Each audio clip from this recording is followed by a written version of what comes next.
Hello, and welcome to Revolutions. Episode 10.2, The Adventures of Karl Marx and Friedrich Engels. We launched this series last week by launching the International Working Men's Association in 1864.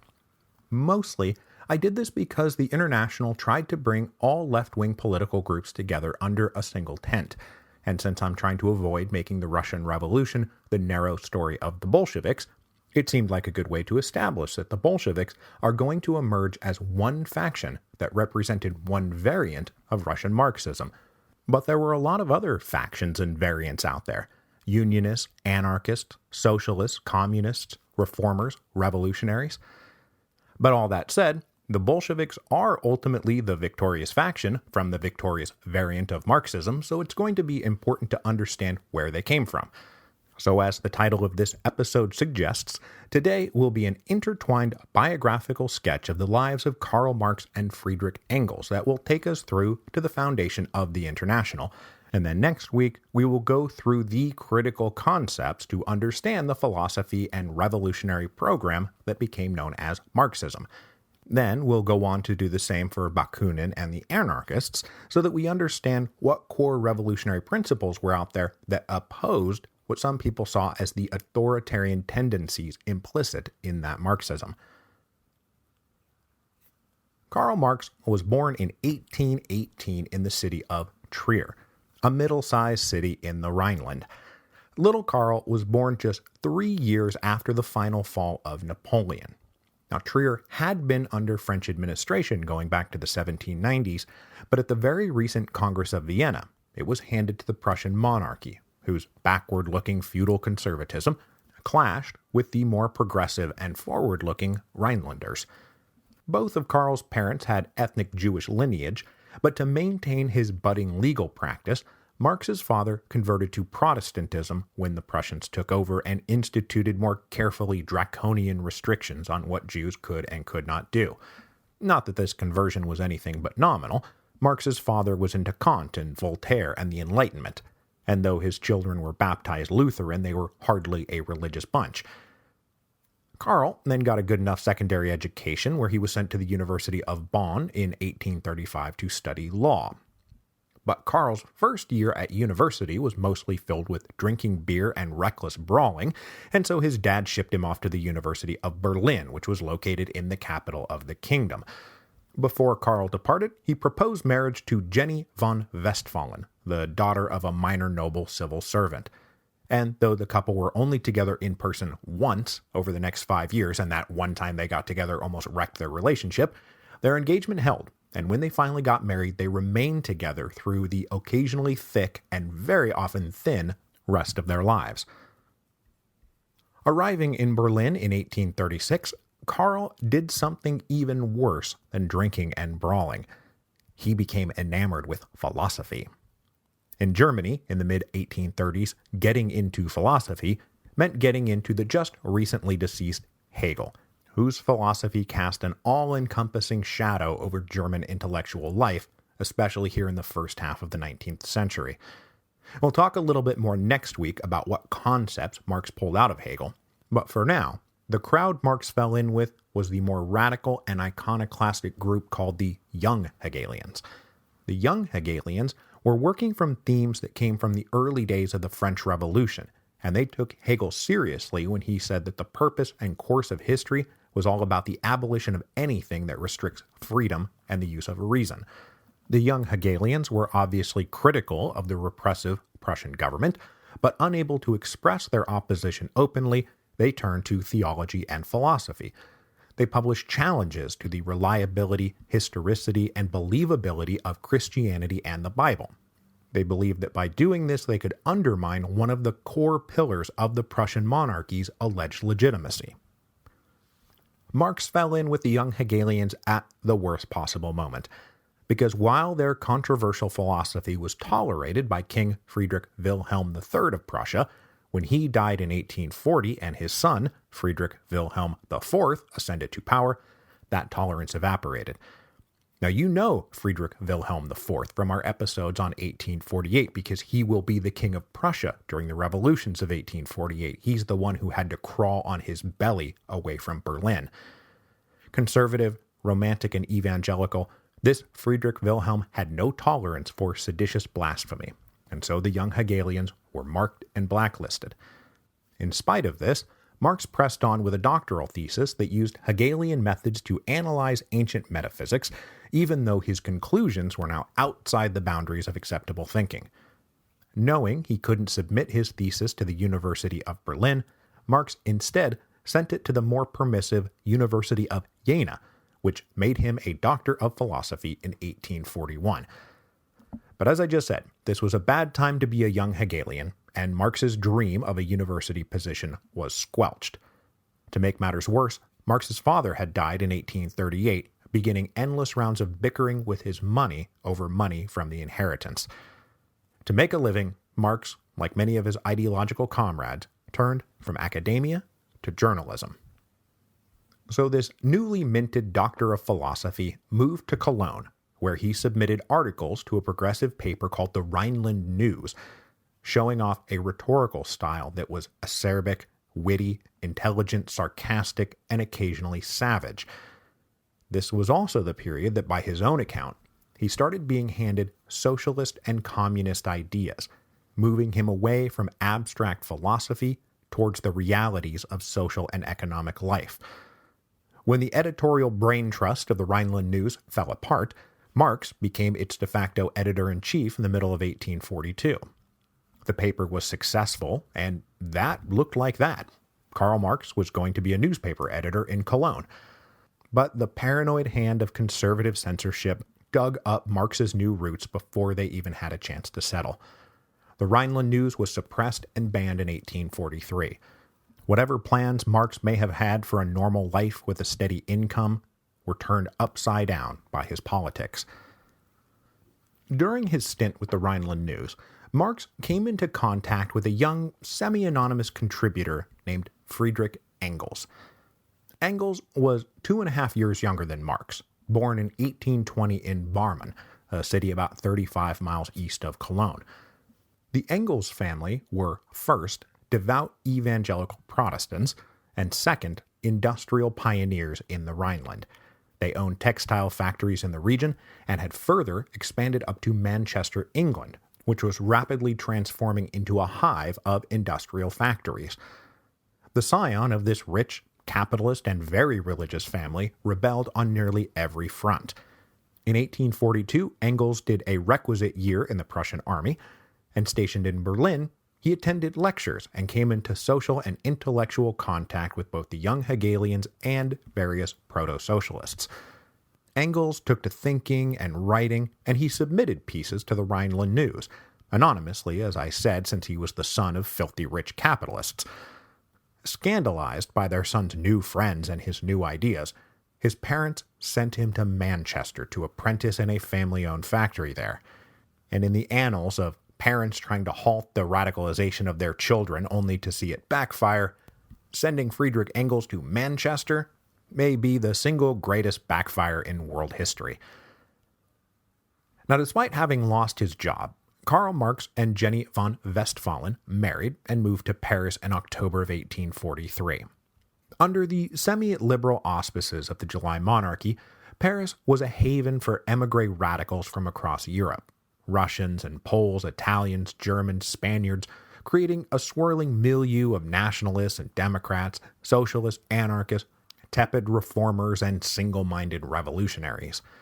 The Marxes settled down, and their first daughter, little Jenny, was born in early 1844.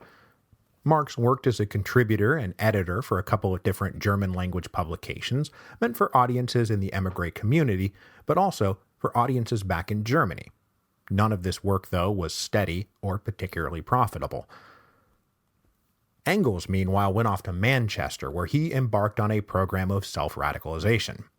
He was absolutely appalled by what he found there. Shortly after arriving, Engels met an Irish worker named Mary Burns. they fell in love and began a 20-year non-marriage marriage where they never tied the knot because they both rejected the oppressive bourgeois institution that was marriage. Mary Burns was Engels's early guide to Manchester, and he was deeply affected by what he saw. And basically, he saw every single stereotypical thing you might cram into a period piece drama about England during the Industrial Revolution. Crowded slums, ill-fed, filthy workers, men and women walking around with missing limbs, child labor, environmental degradation, grinding metal, choking black smoke.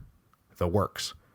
Engels started writing articles and submitting them to various outlets, among them those Marx was working on in Paris. Pretty soon, Engels decided to collect and revise his notes and articles and ideas and turn them into a book that he called The Conditions of the Working Classes in England, which became his first contribution to mid-19th century socialism. Now in semi-regular correspondence with Marx, Engels swung through Paris on his way back to Germany so they could meet. And on August the 28th, 1844, they got together at a cafe near the Palais Royal. It was not technically the first time they had met, but it was the first time that they realized what kindred spirits they were. The two young men, both still in their mid-20s, got along famously, and Engels wound up staying at Marx's home for the next 10 days, the beginning of a lifelong collaboration and friendship. Marx, by this point, had begun thinking deeper and more seriously about the link between economics, society, and politics, and not just in the abstract. Marx was a man who dreamed of revolution, and he had hit upon this idea that the new industrial quote-unquote working class might just be miserable enough to be the engine of the next revolution. And when Engels came along with these horribly evocative descriptions of working-class misery, they agreed with each other that they were really onto something, that they had discovered the revolutionary proletariat. Both Marx and Engels then got involved, at least peripherally, with a radical group of emigre German artisans who had formed themselves into something they called the League of the Just, to promote socialist and anarchist philosophy, and prepare for the very revolution Marx and Engels now believed was coming. The Marxes probably would have stayed in Paris indefinitely, or at least until the revolution came, but Prussian diplomats complained to the French government about radical German propaganda being produced in Paris, and in 1845 demanded that some of the more offensive elements be expelled from France, specifically citing this guy, Karl Marx.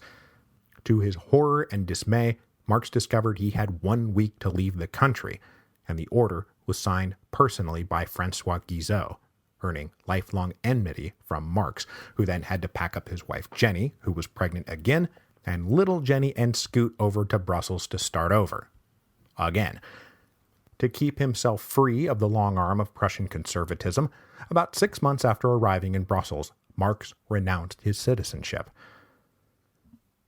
Their arrival in Brussels happened to coincide with the beginning of the Hungry 40s. The potato blight and harvest failures were going to send recessive shockwaves reverberating through every sector of the European economy. So the going was hard for the Marx family, and his son Edgar was born in February 1847 at a very difficult time both for his family and for families across Europe.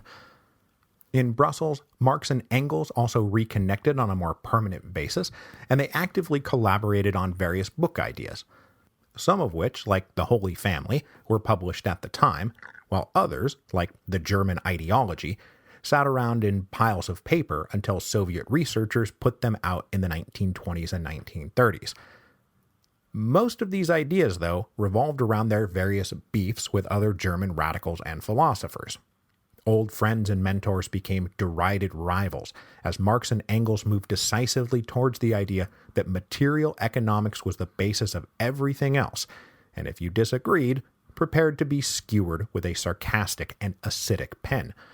They broke with the young Hegelians, they attacked other socialist theorists as Philistines and heretics and reactionary pawns, who all either had things upside down, or, if they had things right side up, they advocated different means to the same ends.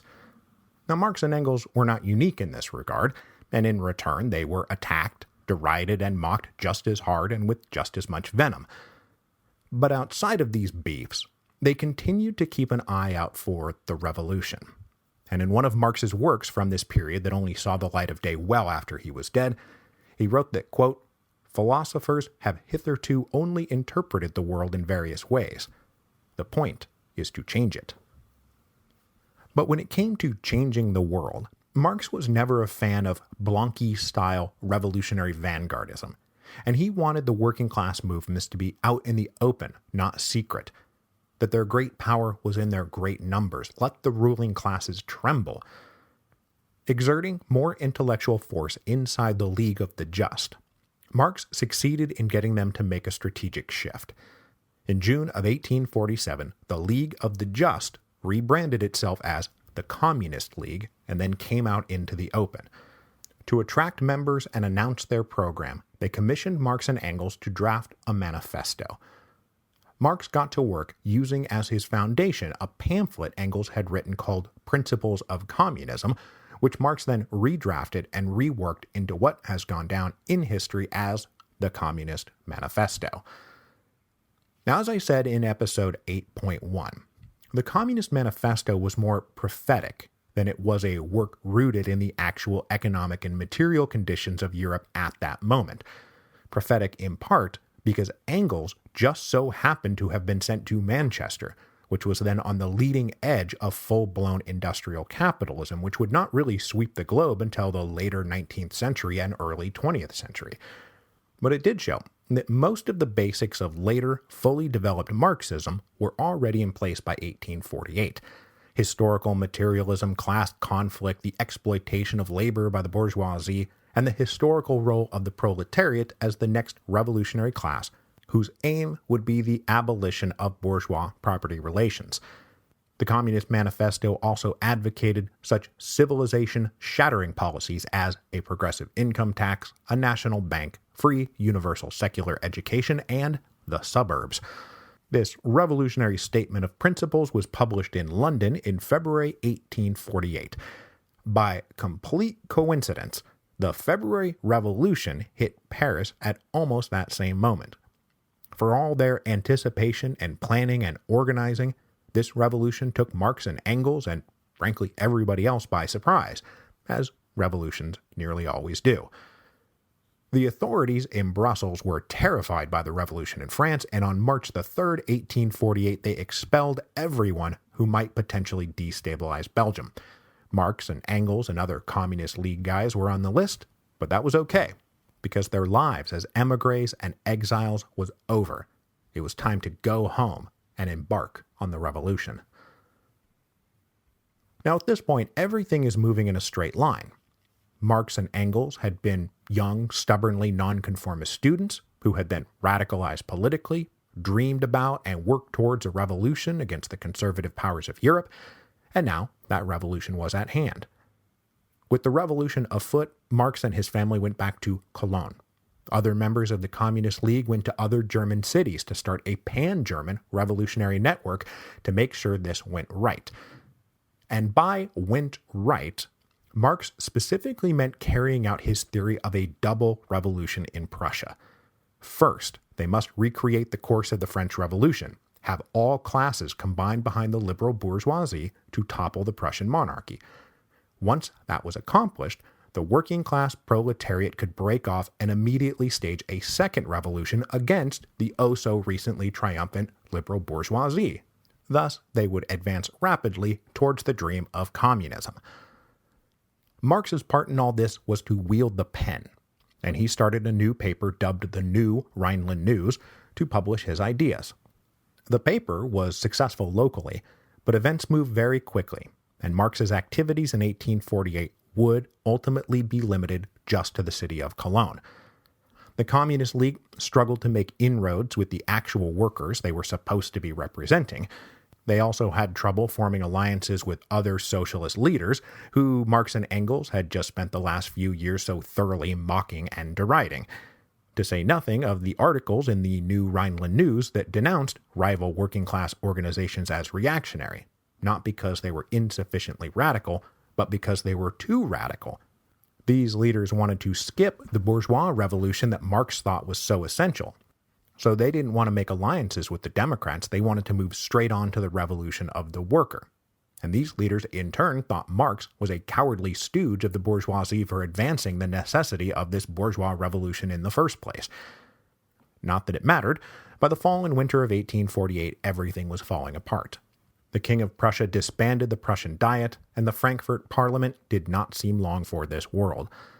Only with the walls closing in April 1849 did Marx belatedly conclude that the Democrats were too cautious and uncommitted, and that a strong unified push had to come from the workers, and the workers alone. But in May of 1849, the hammer of reaction fell hard in Cologne. Flexing his muscle after being forced to so ignominiously crawl on his belly, King Friedrich Wilhelm IV put the Prussian army on the move. The Frankfurt Parliament broke and fled, disappearing into the footnotes of history. Marx, who had never regained his renounced citizenship, was expelled from Cologne as an alien on May the 19th, which coincided with the last issue of the now banned and suppressed New Rhineland News. In these chaotic final days, Engels joined a volunteer rifle company led by future Union Army Major General August Willich to fight the last stand of the revolution. Marx was no soldier, and he made for Paris, and he would occasionally be dogged for the rest of his life by accusations of cowardice by those who did stay in Germany and fight. But the cause was well and truly hopeless by this point, and the company Engels had joined was quickly pushed across the border into Switzerland. In Paris, Marx hoped to find radical Democrats and socialists combining into a coalition that would seize control of the Second Republic and turn France into the revolution's war machine, just as the First Republic had once done. But by now, Prince President Bonaparte and the Party of Order had come to power. After probably witnessing the suppression of those Paris radicals in June of 1849, Marx was told he could stay in France if he removed himself to the coast of Brittany and made no trouble. Instead, he quit Paris and went to London, calling for Jenny and their 3 kids to join him. He arrived in England in August of 1849. Karl Marx was 32 years old. The revolution was hopefully only set back, but not yet dead. Marx prepared for a life of temporary exile in London. He would live there for the rest of his life. That life in London was tough on the Marxes, as the city filled with other exiles fleeing the reactionary hammer. Working-class artisans and more professional types, like doctors and lawyers, could find work, but Karl Marx was a radical journalist who didn't speak English, and who carried few other credentials or letters of recommendation.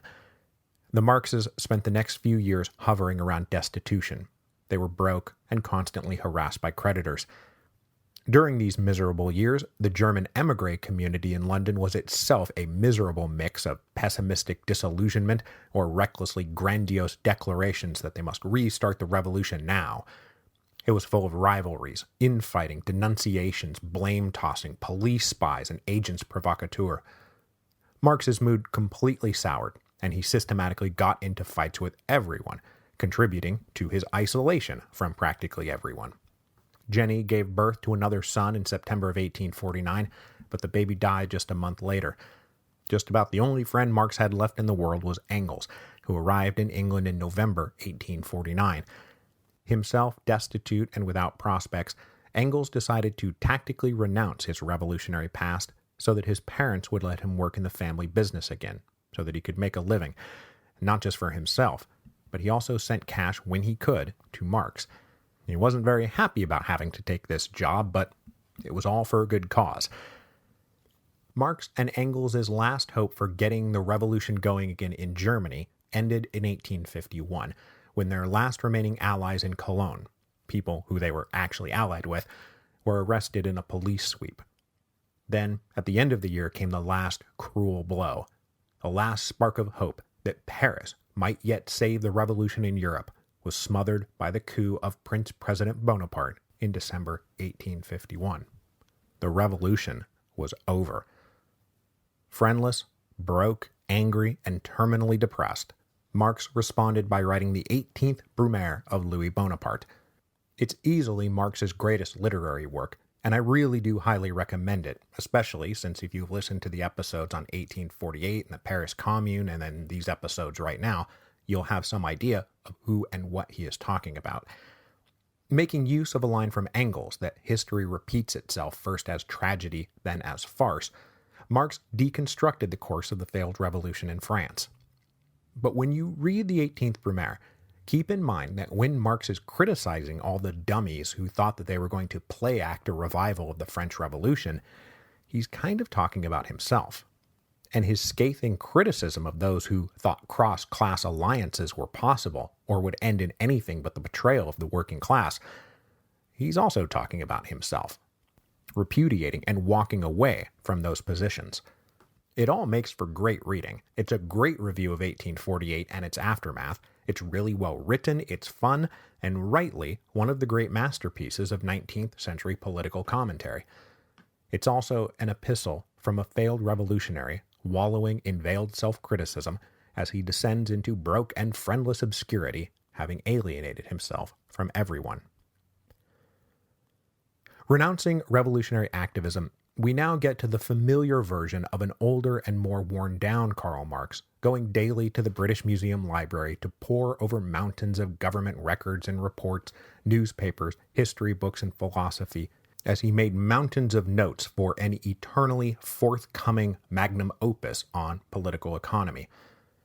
To make a living, he got hooked into a job as European correspondent for Horace Greeley's progressive and abolitionist paper, the New York Daily Tribune. Writing for the New York Daily Tribune gave Marx the steady income he needed, and Engels pitched in again to ghostwrite some of these articles. For example, accounts of the Crimean War, which gave Engels an outlet for his pen and got his friend a few more paychecks. But though Marx's life was stabilizing, it was still depressing and rocked by tragedy. Their 8-year-old son Edgar unexpectedly succumbed to a fatal ailment in 1855, and then another baby died in 1857 without even being named. Marx's health was in a state of constant decline. He drank too much and smoked too many cheap cigars, and the possibility that none of this really mattered, none of this was ever going to matter, seemed very real indeed. But he kept scribbling his notes in the British Library. Dedicated full-time to research and writing, Marx finally produced a contribution to the critique of political economy in 1859, which developed in further detail his theories about capitalism, money, politics, and history. It was meant to advance and correct the traditions of classical economics that had begun with Adam Smith and David Ricardo. It was exciting and bold stuff and sold quite well among interested German readers, and it gave Marx both the moral and financial boost he needed to finally fulfill his life's work, which would eventually become known simply as Das Kapital, or in English, Capital. In the early 1860s, things were looking up. Engels' father finally died, and so his communist son inherited the family's capitalist fortune. Engels put Marx on an annual alliance that put his friend, who Engels was convinced was one of history's great geniuses, into a state of permanent financial security.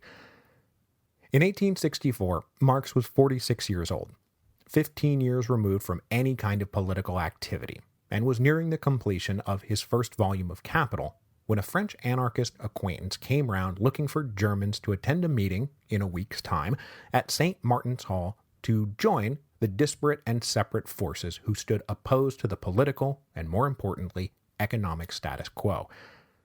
Marx suggested a friend of his who was actually a worker, but he went along to the meeting himself.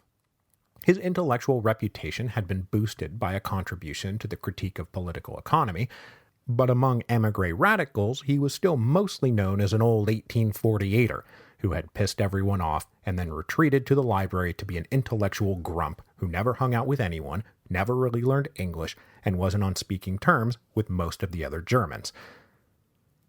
So that is how Karl Marx came to join the International Working Men's Association, marking his return to active left-wing politics, and giving him a vehicle for his more mature and developed theories. And next week we will talk about those more mature and developed theories because they are going to be so important to nearly all revolutions going forward. Historical materialism, class conflict, the proletariat and the bourgeoisie, modes of production, and most especially, how this would fit with the never-ending question of how to turn the world upside down, or, in the estimation of Marx, right side up.